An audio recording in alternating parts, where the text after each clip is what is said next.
আচ্ছা, বর্তমানে কি আপনার এরকম মনে হচ্ছে যে আপনার মোবাইলের টাচটা ঠিকঠাক কাজ করছে না? অর্থাৎ আপনি টাচ করছেন কিন্তু খুব লেটে রেসপন্স হচ্ছে, ল্যাগ করছে একটু। এরকম হওয়ার একটা কারণ হতে পারে দীর্ঘদিন ধরে আমরা আমাদের মোবাইল ইউজ করছি এবং এই ইউজ করতে করতে অনেক সফটওয়্যারের গ্লিচ এসে যায় এবং দেখা যায় যে টাচ রেসপন্সটা ঠিকঠাক হচ্ছে না। এবারে টাচ সেন্সিটিভিটিটাকে আরেকটু ক্যালিব্রেট করার জন্য এই একটা কোড বলে দিচ্ছি, এই কোডটা আপনি ইউজ করে দেখতে পারেন। এই কোডটা ইউজ করলে আপনার মোবাইলের টাচ স্ক্রিনটা আগের থেকে অনেকটা স্মুথ হয়ে যাবে। কিন্তু আপনার মোবাইলে যদি কোনো প্রবলেম না থেকে থাকে তাহলে কিন্তু আপনি এই কোডটা অ্যাপ্লাই করবেন না। অ্যাকচুয়ালি এই রিক্যালিব্রেশনের প্রয়োজন হয় যখন দেখা যায় যে আমাদের টাচ সেন্সিটিভিটিটা ঠিকঠাক কাজ করছে না, ঠিকঠাক রেসপন্স করছে না। অর্থাৎ সিঙ্গেল ট্যাপ করতে হয় আমাদের, ডবল ট্যাপ করতে হয়, পিঞ্চ জুম করতে হয়, সোয়াইপ করতে হয়, স্ক্রিনের উপর আমাদের অনেক রকমভাবে টাচ করতে হয় এবং এই টাচের রেসপন্স যদি ঠিকঠাক না আসে তাহলে আমাদের মোবাইলও ঠিকঠাকভাবে ফিডব্যাক দেবে না। এই কোডটা ইউজ করে আমরা টিএসপি ফার্মওয়্যারটা আপডেট করব। টিএসপি মানে হচ্ছে টাচ স্ক্রিন প্যানেল। এই প্যানেলের সেন্সিটিভিটিটাকে আমরা রিক্যালিব্রেট করে নেব এই কোডটা অ্যাপ্লাই করে। কিন্তু এই প্রসঙ্গে একটা কথা বলে রাখি যে সবাইকে মোবাইলে কিন্তু এই কোডটা কাজ নাও করতে পারে।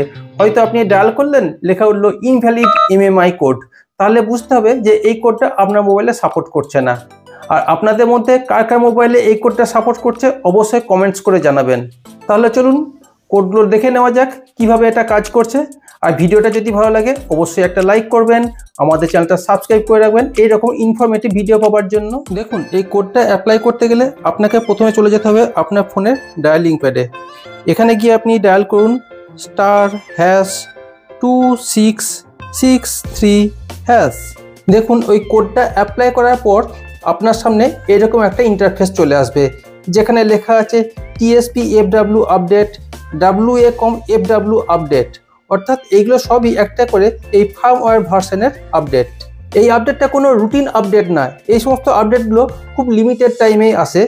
আর এই আপডেটগুলো করার ফলে আপনার মোবাইলের টাচ স্ক্রিনের যদি কোনো প্রবলেম থেকে থাকে, অর্থাৎ ল্যাগিং ইস্যু অথবা ছোটোখাটো কোনো বাগ আছে, সেইগুলোকে কারেকশন করে দেওয়ার জন্য এই আপডেটগুলো এসছে। এছাড়াও নিচে লেখা আছে দেখুন রিফ্রেশ ওয়াইফাই ভার্সন, অর্থাৎ আপনার ওয়াইফাই কানেকশানেও যদি কোনো প্রবলেম থেকে থাকে, যদি কোনো বাগ থেকে থাকে, সেইগুলো কারেকশান করে দেবে এই আপডেটটার মাধ্যমে। তাহলে এবার আমরা টিএসপি এফডব্লিউ আপডেট প্রথমে এইটাতে ক্লিক করি। দেখুন আপডেটটা স্টার্ট হয়ে গেল, নিচে লেখা উঠছে now updating, do not turn off, update complete. এরপর আমরা WACOM FW আপডেট এইটাকে আপডেট করে নিই, এটাতেও ক্লিক করে দিলাম। দেখুন এখানেও লেখা আছে now updating, warning, do not turn off. দেখুন এটাও আপডেট হয়ে গেল। নেক্সট আমরা রিফ্রেশ ওয়াইফাই ভার্সন এইটাকে আপডেট করব, এটাকে ক্লিক করে দিই। দেখুন এখানে ক্লিক করা মাত্রই সেটটা রিস্টার্ট নিয়ে নিল। দেখুন এই আপডেটটা করার আগে আমার এই S22 আলট্রা এই মোবাইলটাতে টাচ সেন্সিটিভিটিটা কিছুটা হলেও ল্যাগ করছিল, যেহেতু এটা বিগত 3 বছর ধরে আমি ইউজ করে আসছি একটানা। এবার তাহলে আমরা আশা করব যে এই আপডেটটা করার পরে আমাদের এই সেন্সিটিভিটিটা খুব স্মুথ হয়ে যাবে এবং কোনো রকম কোনো ল্যাগ করবে না। কেমন রেসপন্স করছে দেখা যাক। বাহ, ফ্যান্টাস্টিক রেসপন্স করছে, কোনো প্রবলেম নেই।